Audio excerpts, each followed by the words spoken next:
That should be fine. Let's give it a try. Okay. I may not be looking at you too much, but don't worry about that.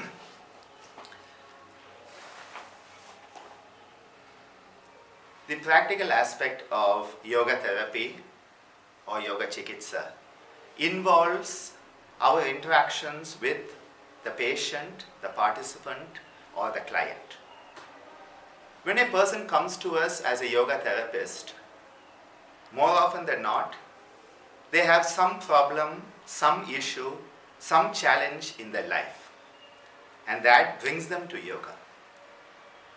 When a person comes to us as a yoga therapist, we can take a fourfold approach in helping them identify the problem and solve the problem. So when we want to identify the problem, the concepts from the Yoga Sutra, which are based on Heya, Hetu, and Hana, Upaya, a fourfold concept based on the Yoga Sutras of Maharishi Patanjali, can be used in dealing with the participant, the client, or the patient.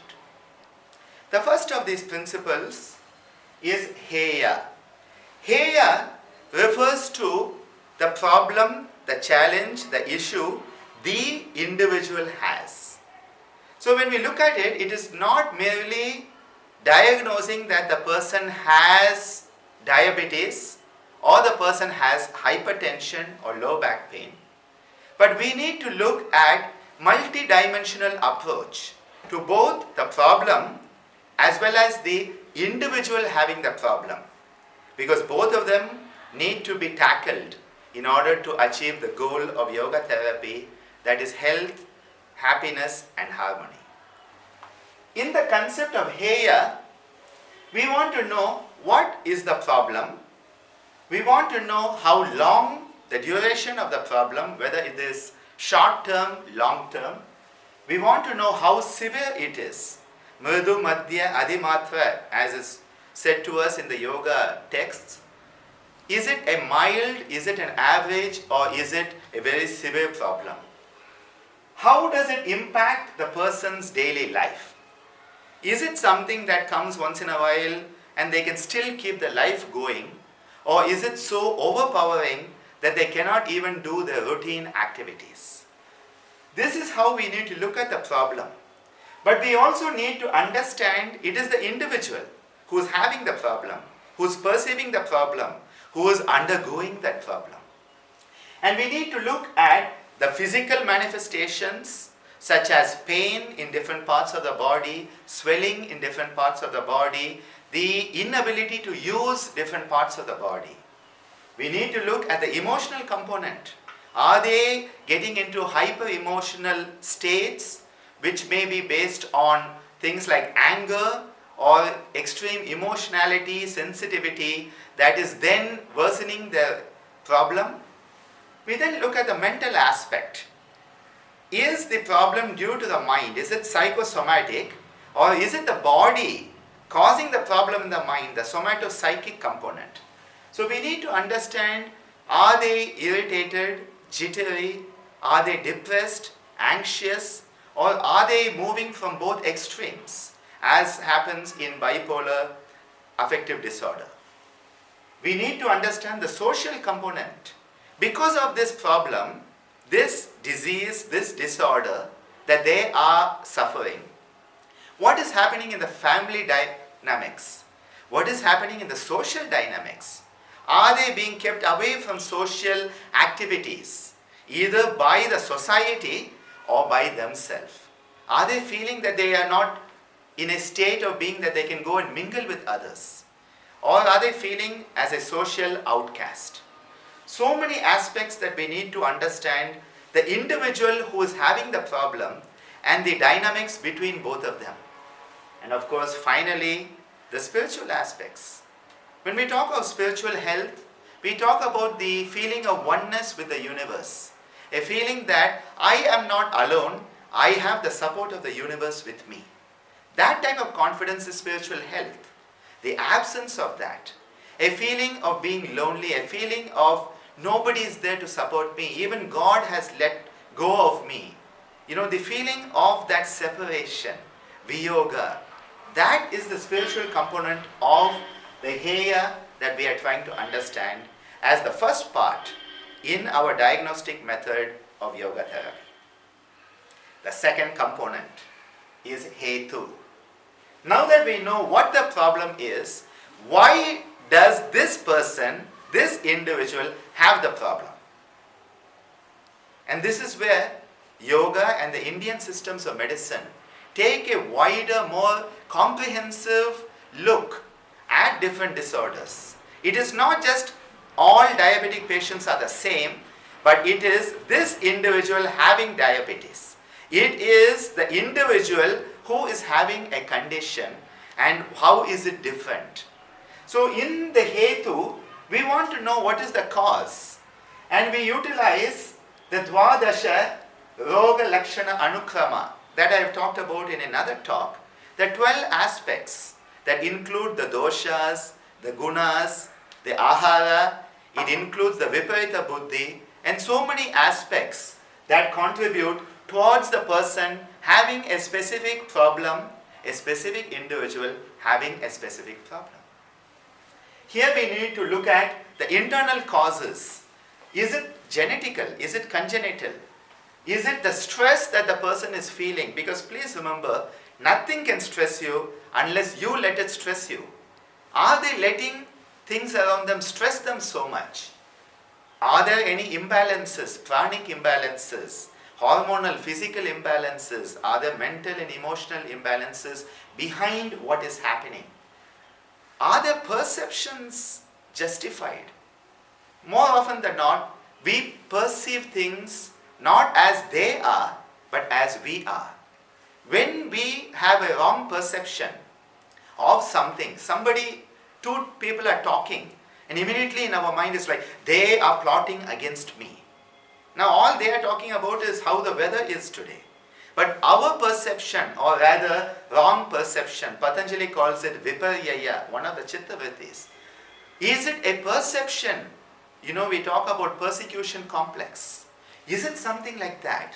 Or is it a negative self-image? They just do not like themselves. They feel they are worthless.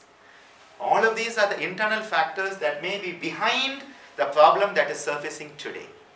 Thiruvalluvar, the Tamil great saint and poet, in his Thirukural tells us, Noi Nadi. Noi means the disease, like the Heya. He says, Noi Nadi, Noi Mudal Nadi. Look for the cause, the root cause of the disease. And that is what Hetu is. And unless we understand a comprehensive aspect, fine. So we take a break there. 1 second.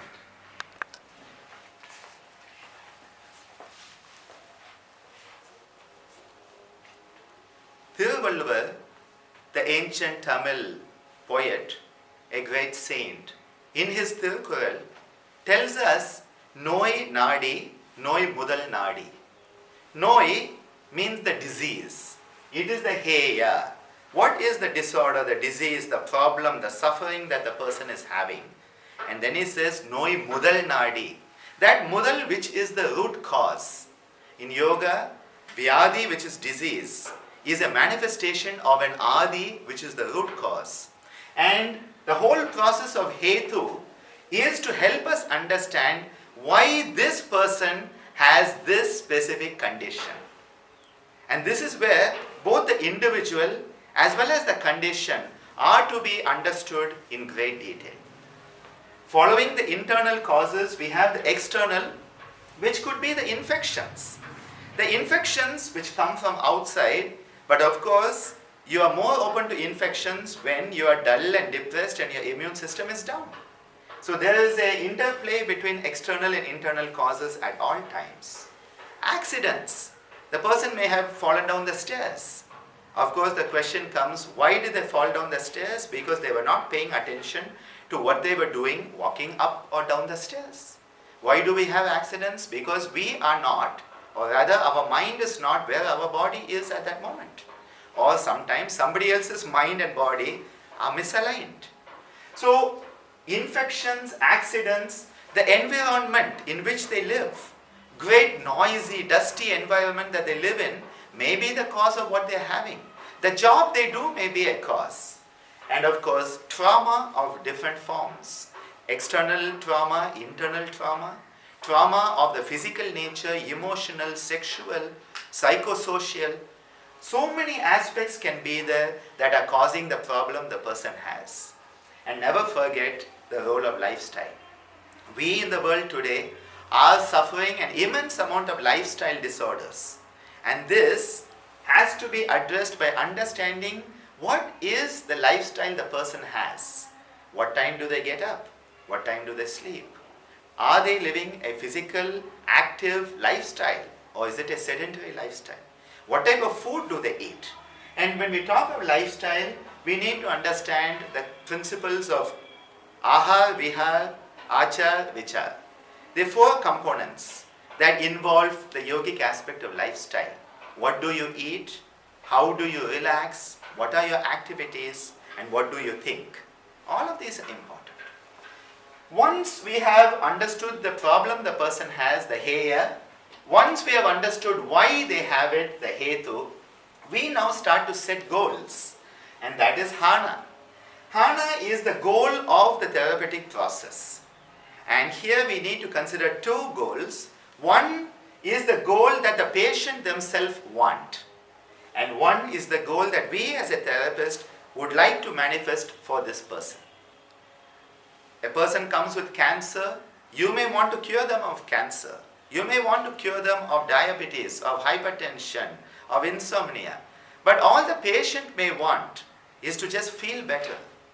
Often many of the patients in terminal conditions just want to be able to sleep well or die with dignity. We need to take into account what are the goals of the individual, what goals do we want as a therapist for them, and we have to here be very careful that we have short-term goals, long-term goals. The first part of the goal may be to help them sleep better, eat better, have a sense of well-being. The long-term goal may be to minimize the medications, and who knows, the longest term goal may be actually a cure of the condition, which does happen in so many people. So when we talk about Hana, we need to be very realistic and set these different goals. There could be goals for the month, the goals for the year, and the goal at 5-year process also. And then the last but not the least, the Upaya. What are the tools we are going to use to achieve this goal? To correct that problem and its causes. Again, Thiruvalluvar tells us, Noi nadi, noi mudal nadi, and then he says, Adu thanikkum vai nadi vaipa chayal.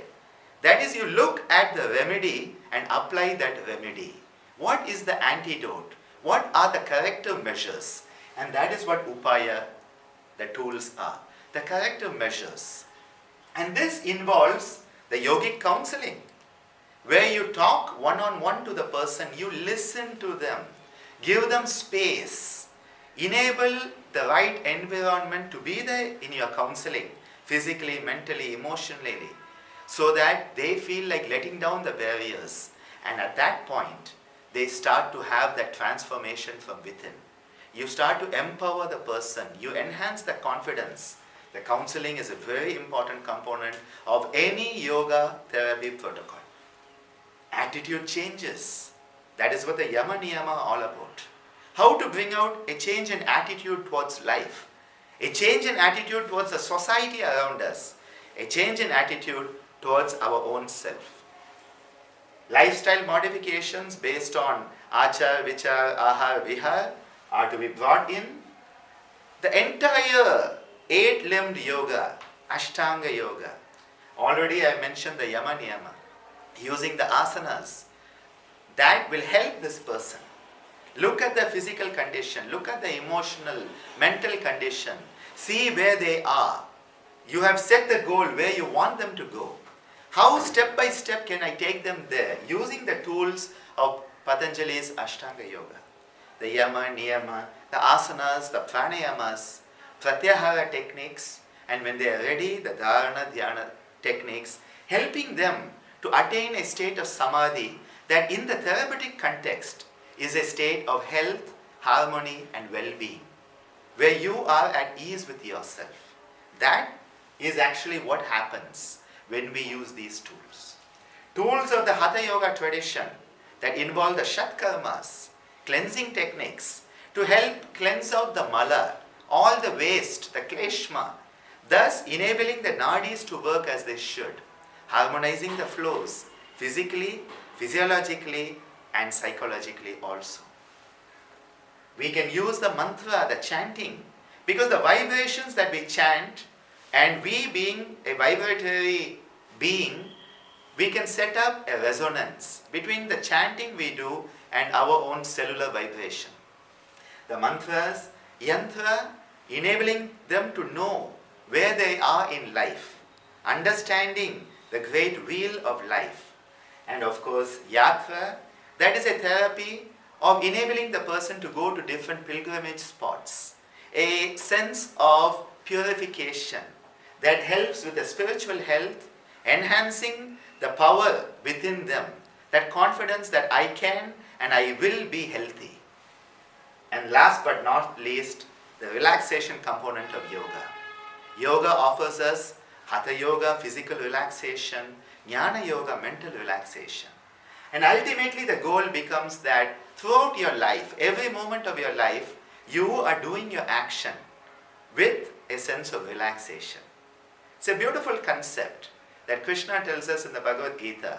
To be able to do action when people think you are in inaction, and be in inaction when people think you are in action. A very beautiful concept to see action in inaction and inaction in action. Akarma and karma, both happening at the same time. When you perform your activities with a sense of relaxation, without the ego and all the impurities coming in and blocking your activities, at that point, every activity in your life, every breath you take, every thought you have, every action you do, becomes an action of an integrated human being. And when thought, word and deed come together, when we are in that state of yuj, all the dukkha goes away. That state of yukta, it is a yoked, integrated state of moderation. And Krishna tells us, yukta hara viharasya, when your food, yukta ahara, and vihara, your activities, yukta hara viharasya, yukta cheshtasya karmasu, in your actions also there is moderation. Yukta swapna vabodasya, in sleep and wakefulness you find moderation. When you are leading a moderate lifestyle, a lifestyle of integrity, a lifestyle of wholesomeness, he tells, dukkha ha, all the dukkha can be destroyed. Yukta hara viharasya, yukta cheshtasya karmasu, yukta swapna vabodasya, yogo bhavati dukkha ha. This is the process of Heya, Hetu, Hana, Upaya, as per the beautiful teachings of Maharishi Patanjali that have been adapted into our modern concepts of yoga as a therapy, Yoga Chikitsa.